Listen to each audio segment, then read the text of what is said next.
बड़ी खबर है जो कि बालाघाट से है। पोस्टल बैलेट मामले में एक बड़ा एक्शन लिया गया है। बालाघाट के एसडीएम को सस्पेंड कर दिया गया है। तहसीलदार के बाद अब एसडीएम पर भी गाज गिरी है। बालाघाट के एसडीएम को सब डिविजनल मजिस्ट्रेट को सस्पेंड कर दिया गया है, यानी तहसीलदार के बाद अब एसडीएम पर भी गाज गिरी है। बालाघाट पोस्टल बैलेट मामले में बड़ा एक्शन लिया गया है। हालांकि जिला अधिकारी ने कहा था कि सभी लोग अरेंजमेंट का काम कर रहे थे, लेकिन उसके बावजूद अब ये लगातार कार्रवाई हो रही है। तहसीलदार पर पहले गाज गिरी, अब उसके बाद सब डिविजनल मजिस्ट्रेट पर गाज गिरी है। हितेन चौहान इस वक्त हमारे साथ फोन लाइन पे, जिन्होंने ये खबर सबसे पहले मध्य प्रदेश की जनता के सामने रखा था। हितेन, अब इसमें कार्रवाई पर कार्रवाई हो रही है। देखिए, आप ही ने पहले बताया था कि तहसीलदार पर गाज गिरी थी, अब एसडीएम का नंबर आ गया।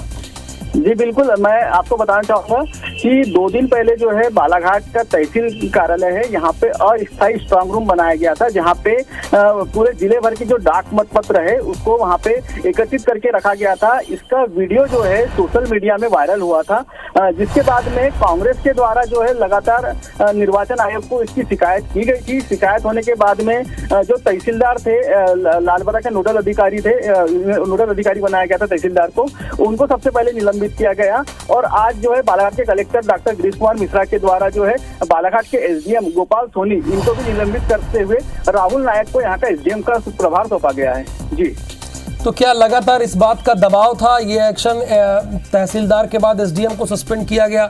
यानी जो जिलाधिकारी अपनी बात कह रहे थे वो अपनी बात को गलत काट रहे हैं। उन्होंने कहा कि सारा काम अरेंजमेंट करने का था।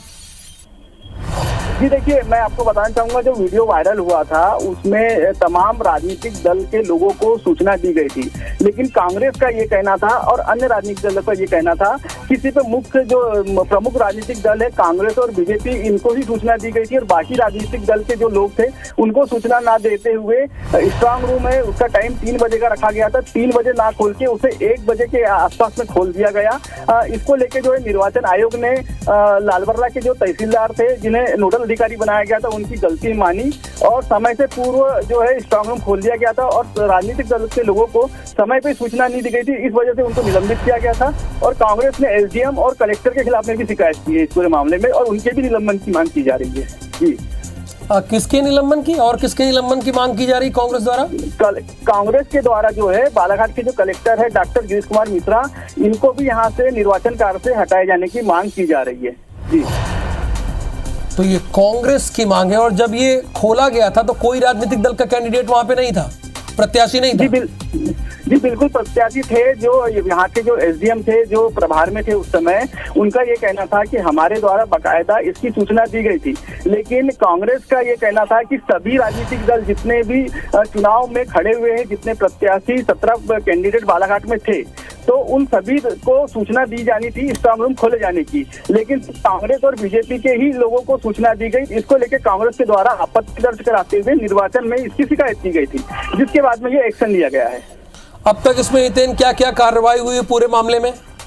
इस पूरे मामले में अभी तक की शिकायत होने के बाद में एक तो तहसीलदार लालबर्रा के जो थे, जिन्हें नोडल अधिकारी बनाया गया था, उनको निलंबित की कार्रवाई की गई है और आज जो है बालाघाट के जो एसडीएम गोपाल सोनी है, इनको भी निलंबित कर दिया गया है। यानी कांग्रेस ने जो दबाव बनाया, अब तक 2 अधिकारियों को सस्पेंड किया गया, क्या मैं सही हूँ? बिल्कुल सही है, और कांग्रेस की शिकायत होने के बाद में ही ये निलंबन की कार्रवाई हुई है।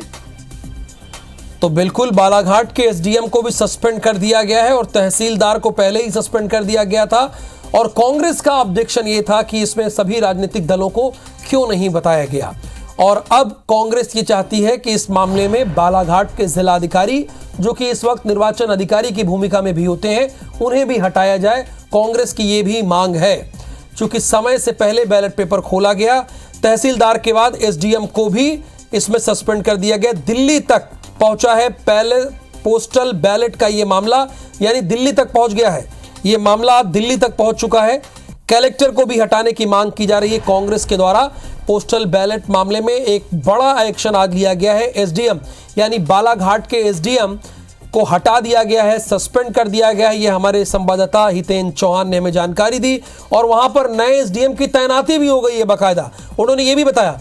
और अब ये मामला दिल्ली तक पहुंच गया है। दिल्ली तक कहां? कांग्रेस ने अपने हेडक्वार्टर कंप्लेन किया है कि निर्वाचन चुनाव आयोग को शिकायत की है?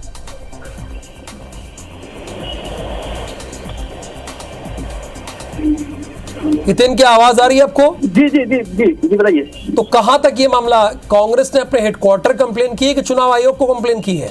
जी कांग्रेस ने पहले बालाघाट में जिला निर्वाचन अधिकारी के पास में शिकायत की। मामला के पुल पकड़ने के बाद में इनने मुख्य निर्वाचन जो पदाधिकारी है उनके पास में शिकायत की है और उसके बाद में ये पूरा मामला जो है दिल्ली तक चले गया है और दिल्ली से भी इसमें कुछ और कार्रवाई होने की ऐसी संभावना जताई जा रही है। शुक्रिया इस जानकारी के लिए।